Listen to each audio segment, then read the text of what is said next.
Good evening and welcome to the next episode. It's number 6 now, is it? 6? Of our St. Valentine's Day Massacre. 2 more men's chambers for you here this evening, as well as a big main event where we will see some stuff happen.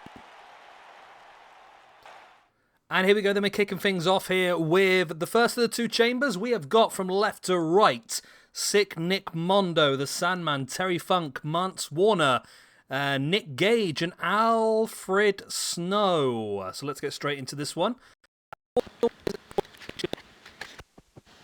And an extra point for the winner. We're starting things off with Sick Nick Mondo and Terry Funk. I did look back on yesterday's video and I did see that it was Terry Gordy who eliminated Crash Holly, so he has been given his point now. And at the end of tonight, we should know who we're going to be in the semi-finals. Of course, there's only 2 spaces left. That'll be the winner of this chamber and the winner of our second chamber.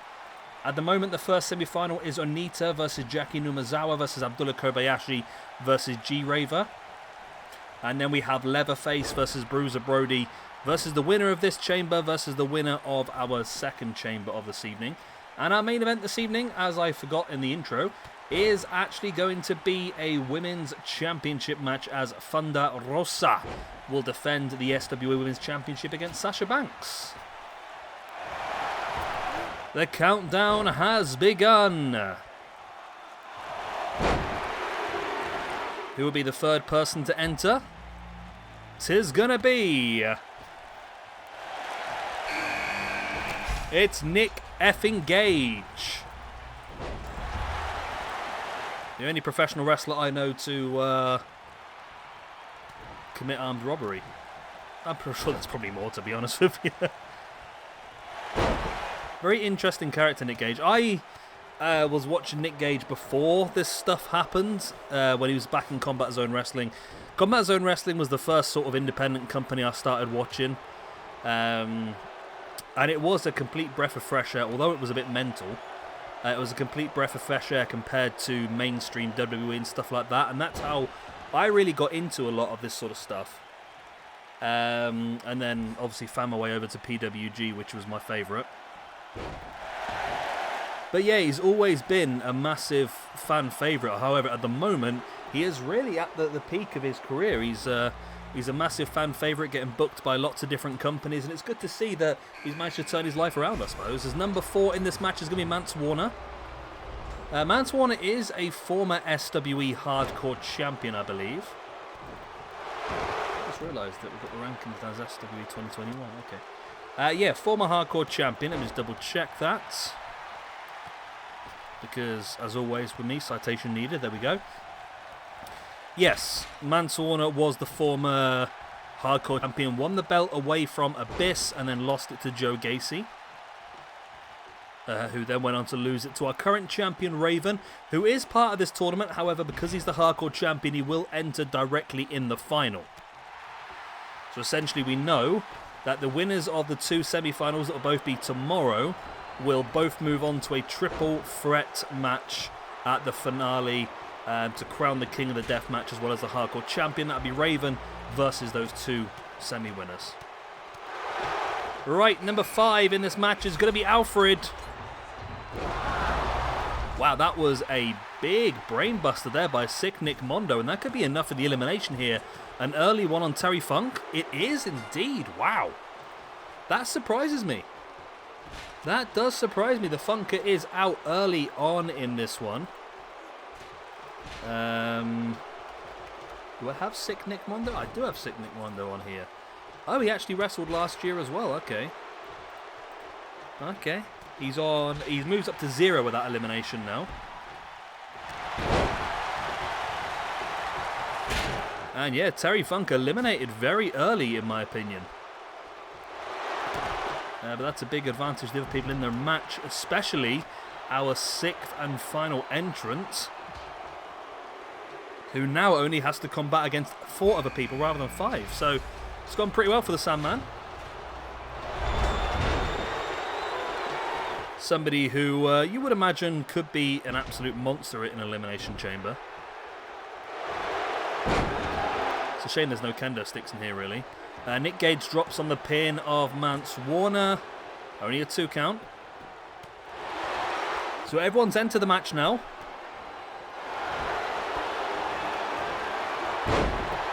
Oh, Nick Gage with the DDT, the pile driver. Completely dropping Mance Warner. And Nick Gage with the elimination on Mance Warner as well. Mance Warner eliminated. Nick Gage with the point.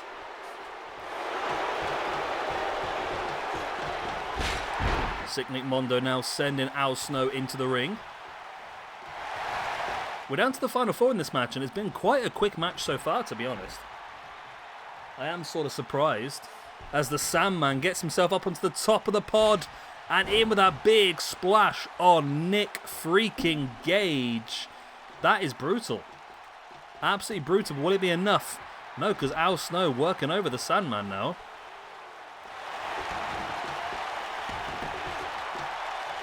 And Al Snow may be thinking that he wants to try and steal these points. Of course, a point for every elimination means that you can steal. Nice running clothesline there by the Sandman. The big back rake on Nick effing Gage. And Gage completely clotheslines Sandman in with the reverse poison rana there by Sick Nick Mondo on Al Snow.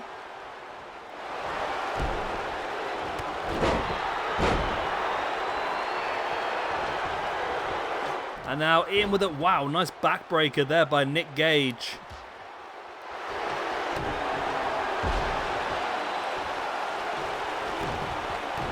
Nick Gage now with the boots in the face of the Sandman and a big stiff right hand in the face, as well as Al Snow eliminates Sick Nick Mondo there in the background. So Mondo is Gondo. And Alfred Snowington is going to get himself a point. He was -5 actually, Al Snow. Pretty low down in the rankings. And that's his first point of the year.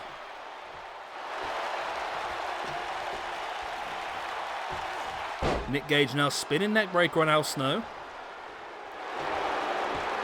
As the Sandman in with that spiked pile driver on Nick Gage. Sandman dropping into the pin now for the 1, the 2, and no, Nick Gage survives. Sandman versus Prime Nick Gage is a match that would be incredible. Like both Primes would be fantastic, but obviously that can't happen. Sandman now dropping Al Snow with a butt buster.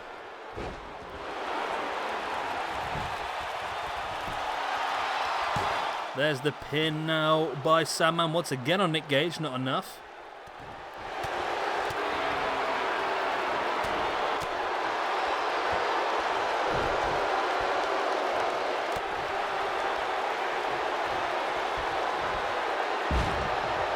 Al Snow dumping Sandman to the outside.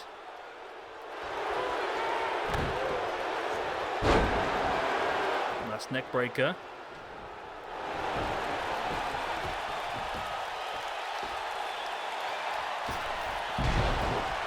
Al Snow attempting something over there, but was completely lost.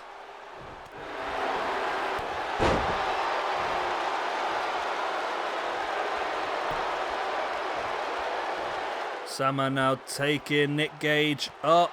Ooh. Nick Gage able to break free. And now Al Snow with a snowplow. Wow. That's a massive elimination, this possibly, if he can keep him down for the 3. And he has. Al Snow with his second elimination of the evening, eliminating the Sandman. Wow, that surprises me. It does. Al Snow now on the outside with Nick Gage. Of course, one of these two will join Bruiser Brody and Leatherface in the semis.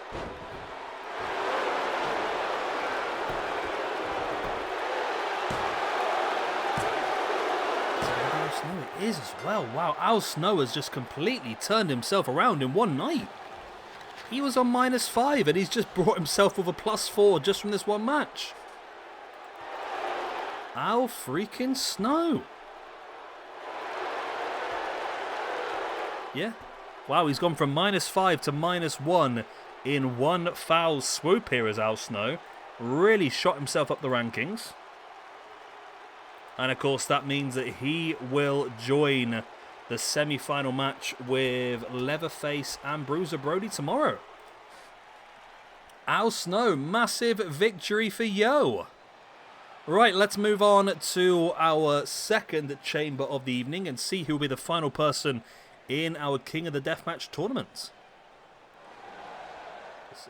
And here is that second chamber of the evening. We have got from left to right once again, Danny Havoc, Ryuji Ito, Abdullah the Butcher, Masada, New Jack, and Rob Van Damski. Right. The final place in the semi-finals is up for grabs. Managed to get my words out that time. We're starting things off here with Abdullah the Butcher and Ryuji Ito. Ito, again, another name I have seen wrestle in Combat Zone Wrestling as part of the King of the Deathmatch tournament, as well as a Combat Zone Wrestling versus BJW special show they did. And he was, yeah, he doesn't look it, but he's an absolute nutter as well. I mean, you have to be involved in this type of wrestling, I suppose, don't you? But at the moment is Abdullah the Butcher. And one thing that 2K22 is looking like it's hopefully going to promise is better models for more rotund people, shall we say. At the moment, it doesn't allow you to create... No, let me just stop being kosher. At the moment, it's very difficult to create a fat person.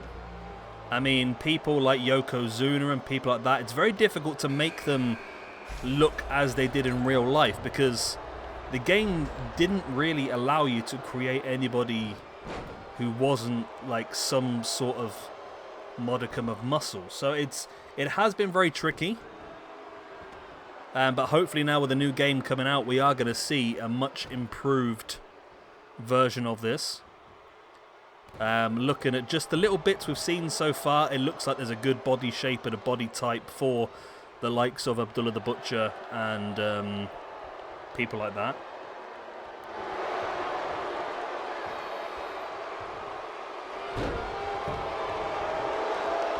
But we'll see how it goes.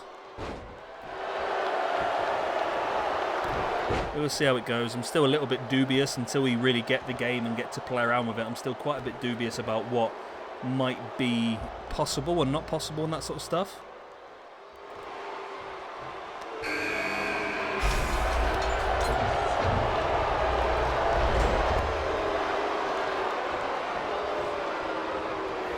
New Jack now in the match. The reverse DDT on Abdullah the Butcher. That's Danny Havoc, who has entered the match now as well.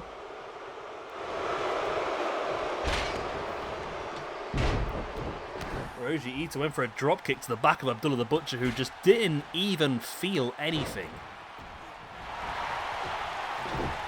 Sounds about right.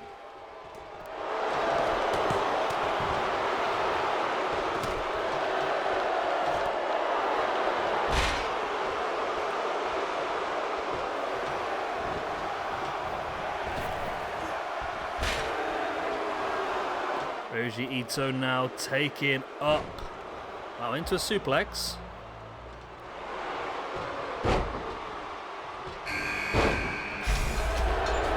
That's boot in the back as Rob Van Dam is the fifth man to enter.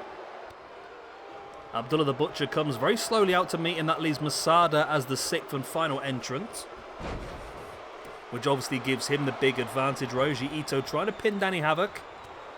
Danny Havoc, again, a Combat Zone Wrestling wrestler. I mean, when you come into deathmatch wrestling like this, you don't have a lot of places to pick from. You've got old-fashioned ECW, you've got CZW, you've got Big Japan, you've got FMW, and we...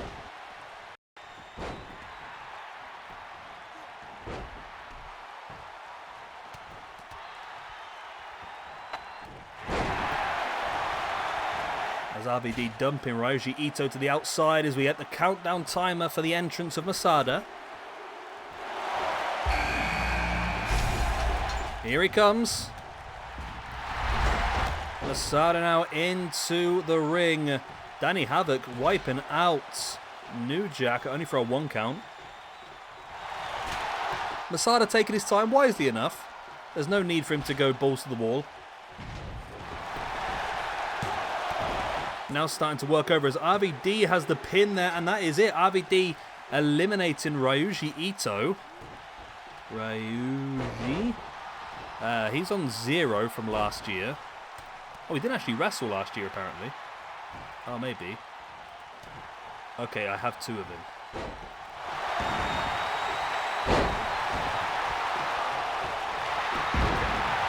Two Ryuji Itos, that's probably why then. So let's delete that one, and then I will give that one the loss. And then RVD gets the elimination point. There we go. And RVD now with a pin on New Jack gets a 2nd elimination point.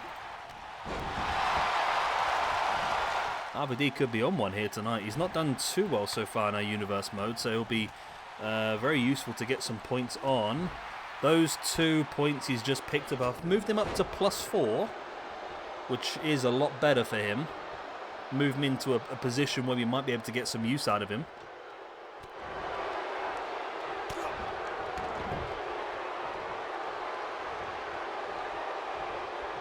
So we're down to the final 4 in this match now. Abdullah the Butcher, RVD, Danny Havoc and Masada. I'd love to see Abdullah the Butcher go through, really, because it would mean we'll get him and Bruiser Brody in the same semi.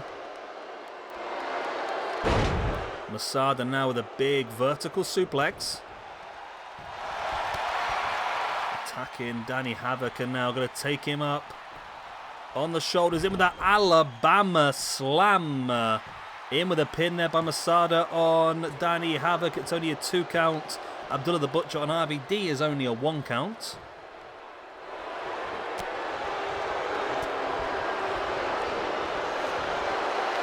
Masada now with Danny Havoc up on the shoulders, in with a Death Valley driver. Abdullah the Butcher heading out to join Rob Van Dam on the outside on the padded steel. That was the whole point of this. The Elimination Chamber, it's really scary because it's got steel on the outside and then they put mats on it. Masada now with the camel clutch locked in. It's not going to be enough, but RVD has got the pin on Abdullah the Butcher, which is still not enough. It's only a 1 count. Nice drop kick in the spine by RVD, who's now stalking the grounded Abdullah the Butcher. Look for a Van Daminator there, but not quite enough as Danny Havoc drops the Meteora on Masada. And now the running single leg kick to the face of Masada as well. Again, brings him up to a standing base. Look for the knee. Masada's a weird one. He did a lot of deathmatch wrestling that I saw in Combat Zone Wrestling. But if you watch the early years of Ring of Honor, like the 2003 to 2005, something along them sort of areas, he was a Ring of Honor wrestler. And he's actually very talented in the ring without having to go into the deathmatch area. But to be honest, I suppose he's found himself a niche which gets him booked at a higher part of the card, probably paid more as well. And if he's willing to do that, then good luck to him, I suppose. As Abdullah the Butcher eliminates Rob Van Dam. Abdullah gets himself a point. That puts him on +1 overall, Abdullah the Butcher.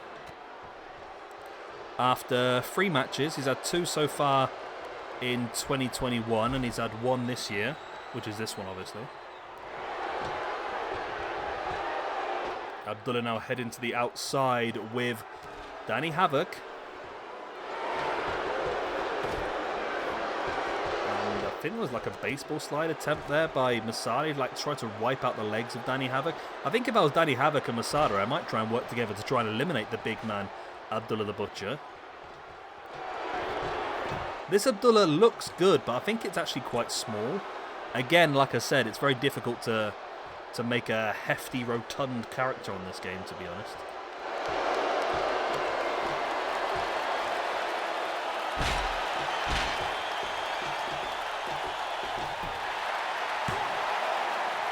There's the pin by Danny Havoc on Masada, and there's the elimination. Masada is out.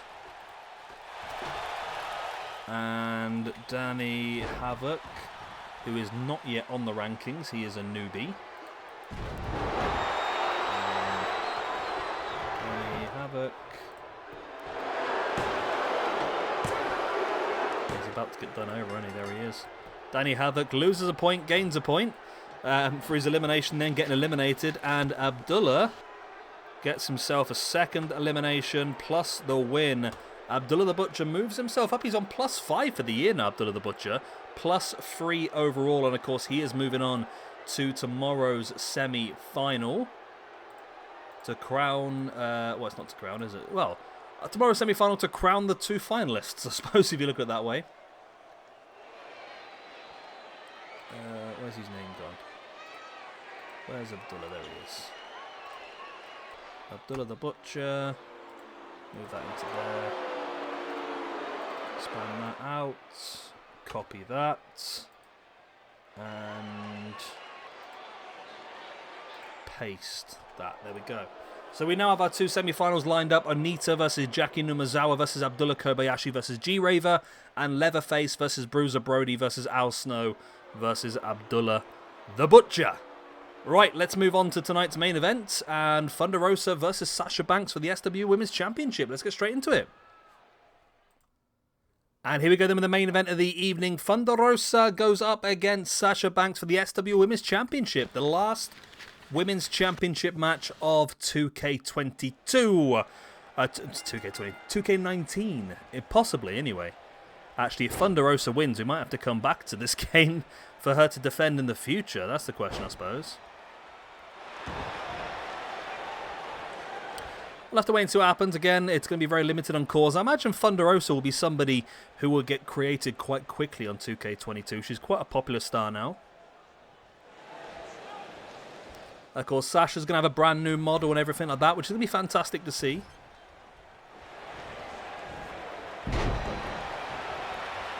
Thunder Rosa stiff right hand in the face of Sasha. There's a forearm as well.